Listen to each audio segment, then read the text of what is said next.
Dr. Oz. Dr. Oz, how are you? Bobby, how you been? Doing very well. Yeah, I see you're back in a studio right now. You guys are back at it. You premiered on Monday. Are you doing both studio and at home now? I have to, because when you have urgent events, you've got to cover them best you can. And, my show, as you know, is in 100 countries. So I learned from what happened in January in China that this is very unpredictable. So with COVID-19 around, and with me taping in New York City, where, granted, right now with, I'm spitting. I have my spitting thing over here. Every day, a couple times a week I do this, test myself for COVID. But if there's a surge in cases, the city will shut down again. So I've got to have a home studio. I get tested a few times a week. I get a throat test sometimes, a spit test sometimes. They'll stick that thing in my nose sometimes. Well, which one's the best? Well, if you do the nasal test correctly, it's probably the best, because you get all the way back there and you can swab around for 10 seconds. But the spit is a much more practical way of screening a lot of people, because I'm not going to get that thing by my nose 3 times a week. You probably wouldn't either. So if I can spit once in a while, it makes life a lot more tolerable. And that way you test more, and you can. What you're looking for is asymptomatic patients, right? People who feel great, but they happen to have the virus. And you want to find them early and prevent them from unwittingly spreading it to everybody else on your team or in your family. So if you screen people frequently, you'll identify surges and then stop them before they get bad. Speaking of that and COVID, I have a couple questions for you, because on your show, you're doing the great big mask experiment, where I'm seeing a lot of people going, masks keep me from breathing. Masks keep the oxygen intake from being as good. What did you learn from the great mask experiment? Well, I did a version of this over the summer, and it exploded over social, just because I did what a doctor would always do. Put a pulse oximeter on your finger, figure out whether the mask itself inhibits your ability to bring oxygen into your body. And I can tell you, as a surgeon who wears masks for hours and hours in a day, if I didn't have enough oxygen to focus on my surgery, it wouldn't go so well. So I was just proving what I thought most doctors appreciate. And it turns out that it doesn't affect your oxygenation. So for the great mask experiment, I'm comparing all the kinds of masks out there, and I'm going to show you whether or not the oxygenation that comes into your body changes based on the mask, even when you're doing exercise. And I'll give you one little tidbit. You know those gaiters that people wear all the time? The gaiters. Yes, it's like the thing you pull up over your face, Right, but it looks like a neck Oh, warmer. yeah, like the neck scarf over the face, yeah. Mm-hmm. Exactly. That actually makes it worse than wearing no mask, because it takes the little bits of spit that come out when you speak and breaks it up, so it aerosolizes the virus more. So it's actually worse than nothing. So you got to wear the right kind of mask in order to get a benefit. Oh. So you're saying if I see someone with one of those neck scarves, I should tackle them in public and point at them and record it and put it online?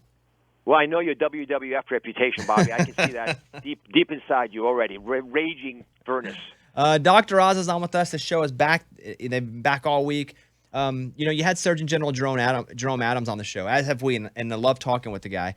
And how far, after talking with him, do you think we are from a vaccine?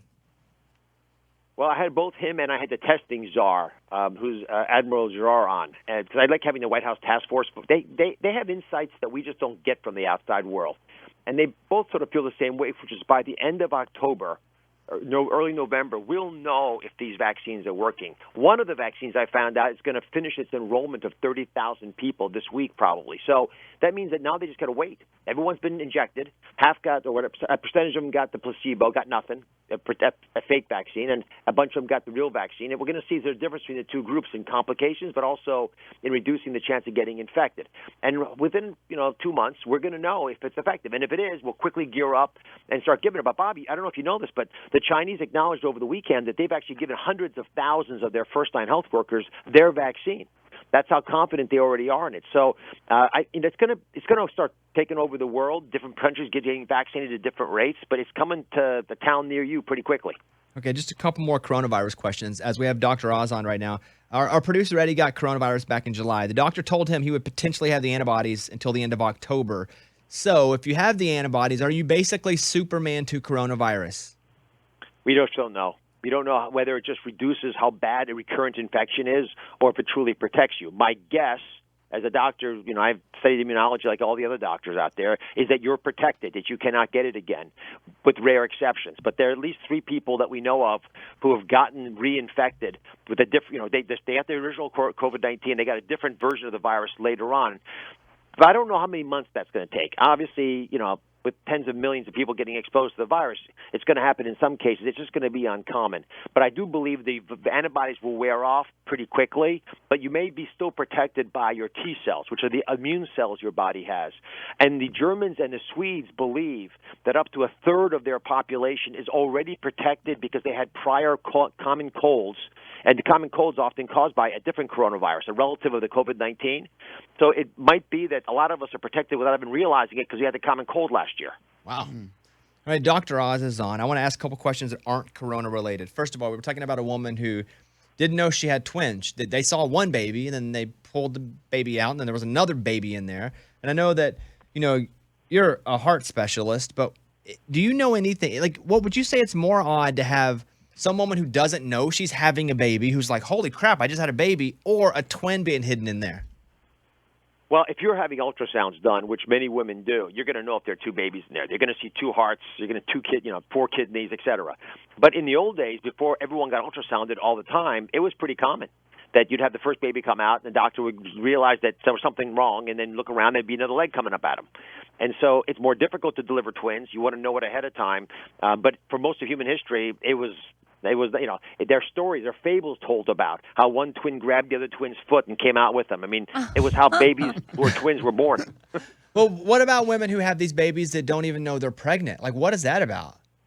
I have had a lot of these women on my show, and I remain stunned. These are intelligent, smart women who just thought they were putting weight on, or they thought there was something else going on. Sometimes they were told they couldn't get pregnant, so they never thought they were pregnant. But it's not like, they forgot about their bodies. You might think, okay, I look like a tick when I'm pregnant. How could I possibly not know it? But it is, easier than you think to go, let's say, 22, 23 weeks, and not realize you're pregnant, and all of a sudden you have this crisis in your health, and a baby comes out. And then, again, I'm repeatedly stunned, but it's real. One final question for you, just out of nowhere, but is diet soda any better for you than regular soda if you're having to choose one of the two, Dr. Oz? No, and frankly, I would probably drink the regular soda, and I have a little hack. I would take the regular soda and cut it in half with seltzer water because it'll taste the same to you. Because whether it's 1 teaspoon of sugar per ounce or 1 per 2 ounces, it's still going to be sweet for you. But here's the deal with artificial sweeteners and diet with sodas.